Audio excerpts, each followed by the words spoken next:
Hi guys, welcome back to my channel. If you are new here, thank you so much for turning me on. No. As you can see, I am also new here. This is only my second video of the channel. In my first video, I introduced me and I talked a bit about why I'm starting this channel. I want to share some of my travel stories, show you how they've affected my life, and encourage you to do some exploring of your own. At the start of each video, I'm going to be taking a word or phrase from my trusty bucket, and that is going to be the topic for each video. As you can see, I also have my awesome scratch map behind me, and I'm going to be telling some stories from all of the places I've been to. Okay, so let's dive right in and see what we're going to be talking about today.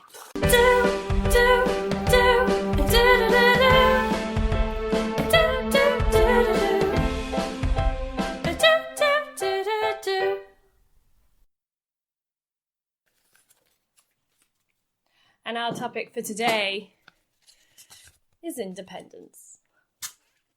Oh no! Okay. I still think this is a great topic to talk about because I would consider myself a pretty independent person for many reasons, but it's my independence that actually allowed me to go traveling on my own. Traveling is such a great experience. I wouldn't trade it for the world. And I would encourage anyone who's never traveled on their own before to seriously consider it. So I'm going to be telling my story about how I ended up traveling solo. And if you stay to the end of the video, I'll also be letting you know what the best thing about traveling solo really is. So stick around for that. So when I did my first solo trip, I spent a year traveling and working around Australia, and I ended up going to bits of Asia as well. And this was a really significant trip for me. This was my first ever venture of solo traveling. I'd only ever really been on like family holidays and stuff before. I'd never done anything like this. And then I decided to go as far away from home as possible. Like I literally couldn't get any further away if I tried. So it was a really bold move. Not only that, but I got to meet my auntie and her family for the very first time. And that's a great story. I'll tell you all about that in another video. Another reason this trip was so significant is because I was never actually supposed to go traveling on my own. Like that was never my intention at all. I actually had a friend who was traveling the world and had ended up in Perth in Australia. And we got to talking and she invited me out to go traveling with her. And my first reaction was, I can't do that. Like I can't just up my life and leave whenever I like. The more I thought about it, the more excited I got at the prospect of traveling around Australia and having loads of crazy adventures. So after a while, I just convinced myself that this would be an amazing opportunity. Opportunities like this don't just happen every day. So once I decided that I was going to go to Australia, I began formulating a plan. I spent a few months working in an office temporarily, building up some money, some funds, because you can't just go to Australia. You need to have financial proof that you can actually sustain yourself while you're there. I applied for my working holiday visa and I started looking at routes we could take, places we could visit. As time went on, I was just getting so excited. And you have to understand that I was at the age where all of my friends were either getting engaged or married, having babies. And I was pretty much the only single one out of my friends. I mean, 3 years later, and I still am, but that's not the point. So when the time came, I said goodbye to my family. I got on 2 planes, flew for 28 hours, and landed in Perth, Australia. I was really lucky enough to have family members that actually live in Perth, and they very kindly welcomed me with open arms and let me stay with them just until I got settled. Shout out to Chloe and Melissa if you're watching.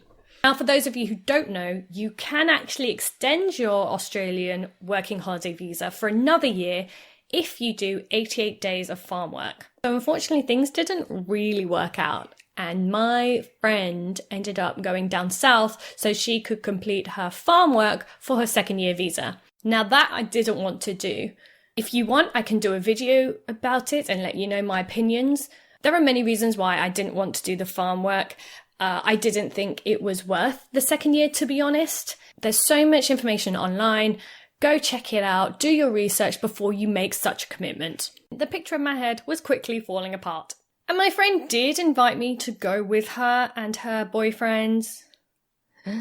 But, you know, I didn't come all this way just to be another third wheel. No offense to all my friends that were in relationships. So no offense to everyone. There was just no way I was going to be a third wheel on my year abroad. And if I'm being honest, part of me thought I should just go home. But let's be real. I'd not spent all that money, time and effort just to turn back now. That's not who I am. So I just made the decision to keep calm and carry on. So I booked myself into a hostel and I started searching for people who were looking for travel companions up the West Coast. On Facebook, there are so many backpacker groups. You can find a group for pretty much anything you want on Facebook. So I was scrolling through and I eventually came across this French couple who had a 4x4 and they were camping up the West Coast all the way up to Darwin, which was perfect for what I wanted. Not only that, they were traveling with another German girl. So that got rid of the third wheel situation. And the timing worked perfectly. I replied to their message, and before you know it, I was traveling down the road in the middle of nowhere with 3 strangers I had not met 2 minutes beforehand. And that's the start of a horror film. And it was one of the best decisions I've ever made. Because that was the first step of a very long journey that took me to so many fantastic destinations. We spent 6 weeks camping up the west coast of Australia where the sky is so clear, you can literally see the Milky Way. We climbed mountains, we camped on the beach, we even swam with whale sharks. Oh, that was just incredible. I'll have to do a video on that because that's a whole story in itself. Once we arrived at our final destination in Darwin, we all went our separate ways. I spent some time in Darwin doing some bar work before flying out to Bali and visiting other destinations in Asia. It's not really important where I went next. The point is, that decision I made, it was like a domino effect. I just didn't want to stop exploring. And you know what the best thing was? I did it all on my terms. I didn't have to compromise. I didn't have to wait for anybody else. I made all the decisions. The 6 weeks I spent with the French couple were great, but it was mostly on their terms. You know, it was their car, so I kind of felt like I was tagging along for the ride a little bit.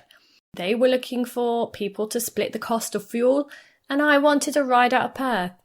And that's absolutely fine. Don't get me wrong, we had a great time, but there is nothing like the feeling of waking up in the morning and thinking, I can do whatever I want today and no one can tell me otherwise.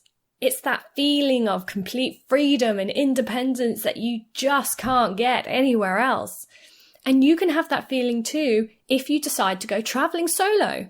When I tell people I went traveling for a whole year on my own, they always say, oh, you're so brave. You know, I could never do that.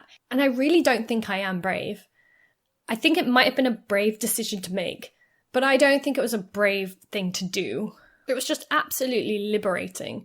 I mean, was it hard? Yes. Brave? Not so sure. But I get it. I understand why people think it's a brave thing to do. Before I went traveling on my own, I was convinced that I was never going to travel solo.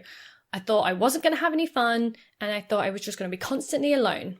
Like many others, I have a tendency to want to surround myself with people because I'm afraid of being alone sometimes. And that's okay. Lots of people feel that way every now and then. And I want to be truthful with you. I'm not going to sugarcoat it. There are times when you are traveling where you're not having that much interaction with other people, especially in places where they don't speak English, like when I was in rural Japan. But most of the time, I was constantly surrounded by people. Most of them solo travelers just like me, all wanting to make friends, wanting to make a connection. So if you're worried about being lonely as a solo traveler, don't. As long as you are open to people, you're going to make a ton of friends. And I'm not joking when I say I made so many friends along the way, some of whom I still keep in touch with and would consider a close friend. And that, my friends, is the best thing about traveling solo. Plus, you have a place to stay for free all over the world. The ice cream van is back. I don't know. Do do do do. Do do do do. Oh, it's getting louder. Oh, maybe it's down the street. Hold on, should I get an ice cream? So, if you are still unsure about how you would cope traveling on your own, You could start off small. You could try going to a coffee shop on your own and doing some reading or doing some work. You could try going to the theatre. Theatre's a great place, actually, because it's so big and everyone's concentrated on the show that no one will even really notice that you're there on your own. The last thing I went to see in the theatre on my own was The King and I. That was great. Nobody else wanted to go, so I just went on my own. I loved it. So I would encourage you all, go find your independence, because if you can do that, then you can travel solo. Not only will you become a more independent person, but it'll make you stronger emotionally and mentally. Because if you can travel solo, you can do literally anything you set your mind to. I'm not exaggerating. Because what do you do once you've conquered the world? I've still got a long way to go, but, small steps. Okay, it's just about time to wrap up this video.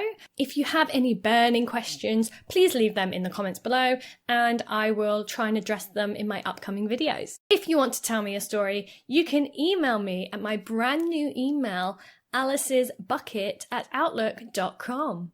If you have never travelled solo before and after this video you're still unsure or have some questions, then please email me at alicesbucket@outlook.com and I will respond to your questions and stories in my upcoming videos. That's all for this week. This has been a fun one. I hope I've inspired some of you to go travelling solo. Until next time, bye!